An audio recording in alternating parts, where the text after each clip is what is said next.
I thought today I'd give you some brief advice on how to deal both with clients and with opposing counsel in professionalism, and how to increase both the happiness hopefully you'll experience in the legal profession, the happiness your clients will have with you, and also prepare you if you have to deal with difficult opposing counsel. With regard to the clients, there's two particular things I'd like to help you understand. And the first really is to understand that for the client, the matter that you're handling is likely the most or one of the most important things on their list. Particularly lawyers that are representing individuals need to realize that a lot of times their clients are thinking about their legal matters all the time. For you, it may be one of 200 files. For them, it's probably their only file. And because of that, you need to realize that they expect you to be thinking about it a lot more than you probably are. The big danger that happens is that then the clients frequently call, frequently communicate. The best way to deal with this is to try to establish early on that you will let them know when something is happening with their matter.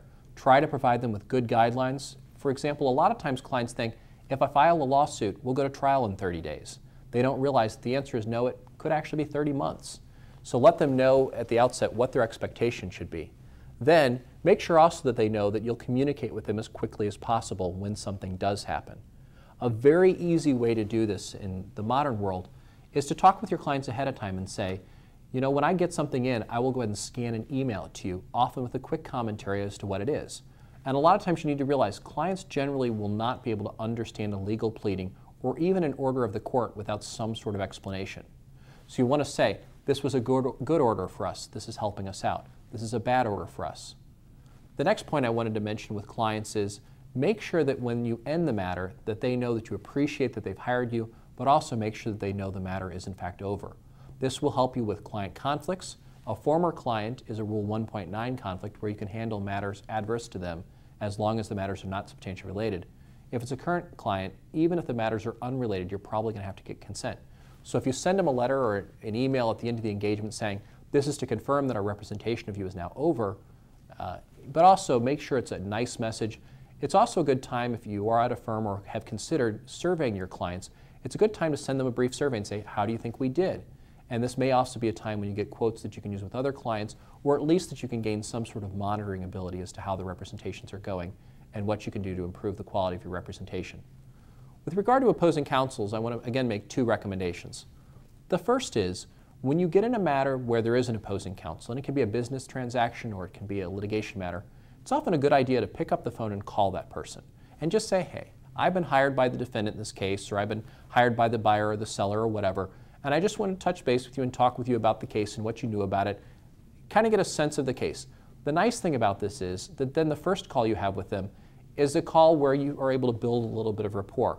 Too often lawyers don't make that initial call, and so the first call is either someone mad at someone over discovery responses or asking for an extension or other favor, and you're sort of changing the relationship. If you started off with that initial call, it often allows you to build a good relationship.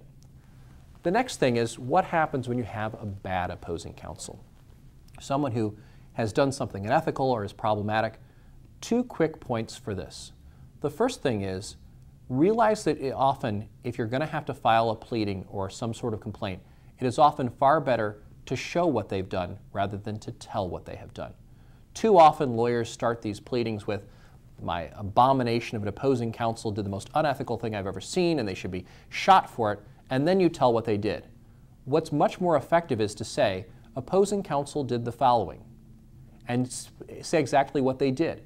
Hopefully the court then will say, this is shocking, that's abominable, that's despicable. And if the court comes to that conclusion on their own, they're going to believe it much more and be much more willing to do something than if you had told them it was abominable. Usually when someone says, my opposing counsel has been the most unethical person I've ever seen, the court's going to be thinking, well, I've seen a lot more unethical conduct than that. Or they're going to say, well, then they may be trying to defend or explain the person.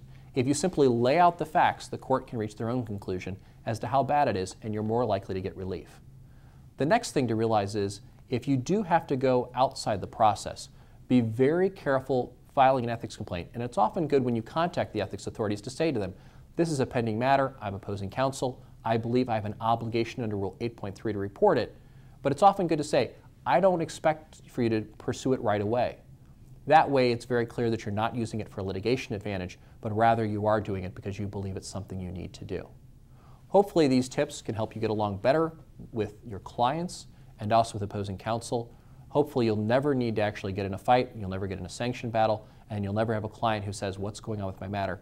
But good prompt communication with clients and an initial friendly communication with an opposing counsel are often ways to improve our profession, but also to improve your practice of law. Good luck.